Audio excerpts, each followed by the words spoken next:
Kamaru Usman. Taking what from who? You know what it is. We are so back. We are back, you guys. I'm telling you. Nigeria is back on top. Nigeria on top. Let's go, baby. Let's go. Take what from who? Take what from who? Put some respect on my name. Stop talking about my knees. Anyway, welcome back to High Guard TV. And as you can see and probably hear, we are so excited Extremely. that our glorious king, Kamaru. Mr. Kamaru Usman, The Nigerian nightmare.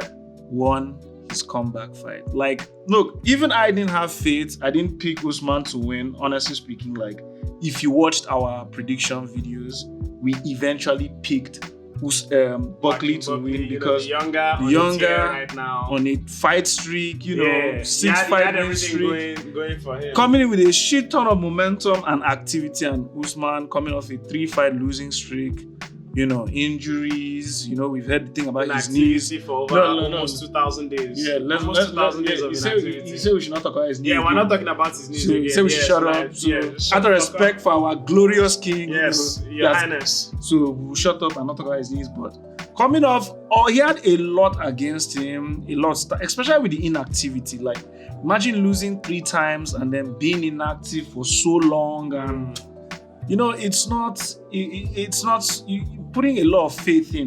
Like, it's very difficult to put a lot. That's why when he won, you saw he was very emotional. He was shedding tears. He probably had a lot to get off his chest. Be delayed, not denied. Yeah, but we said it. I said I would favor a younger, fresher Usman over Joaquin Buckley. But maybe it's because of the time he took off. Yeah, that's what got him fresh. Yeah, and Usman was absolutely dominant. His wrestling is still there. Usman can still blanket anybody in that division. Like, he gets you down. To be honest, it's like a blanket. To be honest, I really wish he had pressed wrestling against Kamzat. He would have gotten it. No, that one was on 12 days notice. Yeah, that's what I'm saying. Like, 3 rounds. My issue with a lot of these guys is that they let and they gave him too much Kamzat respect. wrestle. They don't. Yeah, that's what I'm saying now. Like, they let these guys wrestle them. They don't actually push them. Everybody said it. That look, we Even all know. Wait, the Kamzat owner. If it had been 5 rounds, Kamaru would have beaten Kamzat. Even Joaquin Buckley in rounds 4 and 5, when the takedown started going, it's because Joaquin Buckley too started butting heads with Kamaru when he wanted to wrestle. So when he starts bending down low, he still took it down. Yes, 5 times. But was it not how he was keeping him? Is that the way he was taking him down round 1, 2, and 3?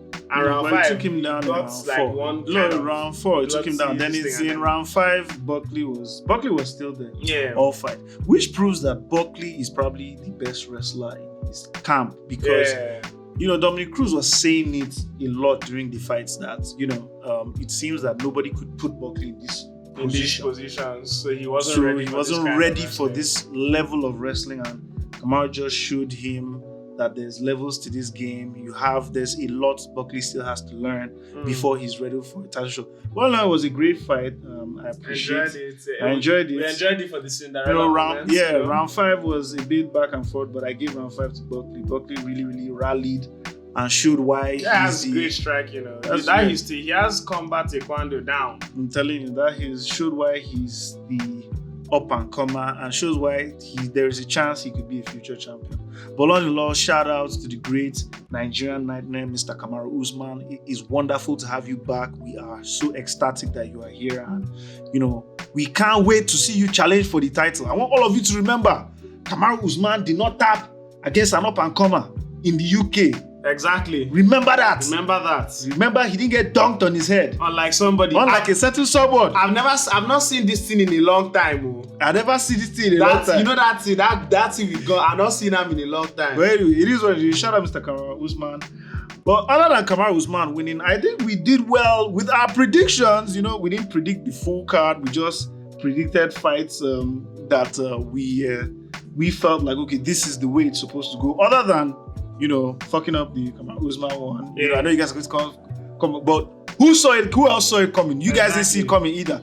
Exactly. Some of you said Kamaru Usman was overrated. I would say mostly and Helms saw it coming. Yeah, because Helms was actually really mad that he was a minus 200, minus 400 on the odds makers. Yeah. So shout outs to you, Helms, for that one. Yeah, but most of y'all didn't see it coming through, so don't come at us. But we got Rose Namajunas right. I said I would pick Rose Namajunas, and I was right about a unanimous decision. No, definitely. Proving once again, I know my shit. Put some respect on High Guard Sensei's name. The reason I said Miss Maverick is because I was like, let's just see, maybe she can do. And for round one, she had a lot of us scared. But if you got this one right, too, you said Edmund Shabazian would win. Me, my official pick, I actually picked Andrei Petrovsky to UD this one, but so here's the thing, right? Edmund Shabazian could have ended that fight, and he was just toying with Petrovsky, which fucked up High Guard's bet at the end of the day because I convinced him, don't put money on this, don't put money on that idiot, but he would have gotten a finish. Yeah. But whatever, we thank God for that. Yeah. Then also predictably, Raoni Barcelos, the man who defeated the horrible fighter Peyton Talbot, came and also defeated another horrible fighter. Hey, he's horrible now. He was great for one night. One night only. He was only great one night. So please. No love still has all my love, I beg. So also Mansour Abdul Malik, the very lost individual, could not finish Cody Brundage. Yeah, that was that fucked up very silly. Because what was that headbutt, bro? Like, come on, dude, you could. And this is the thing I said about Cody Brundage. He fights like he doesn't have faith in himself. I'm telling you, this dude fights like, look, man, I don't know what you need to get.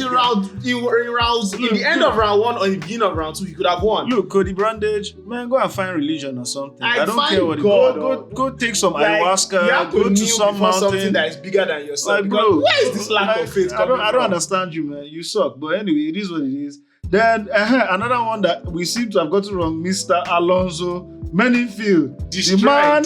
The man absolutely destroyed the French individual Omar Sy. This is the last time. The horrible fighter. This is the last time I'm ever betting on a French individual. If I see a French person on the card, I'm betting against them. I'm just not putting them in my ticket. I'm just not putting them in my part. Like, bro, you're just not getting down my ticket. Bro. How do you you lose to a guy who got knocked out by Carlos Ulberg? How do you think about that? How the hell do you lose to someone who lost to Carlos Ulberg? By knockout. Who the hell loses to Carlos Ulberg? Jesus. Like, Carlos Ulberg stopped Meningfield and he...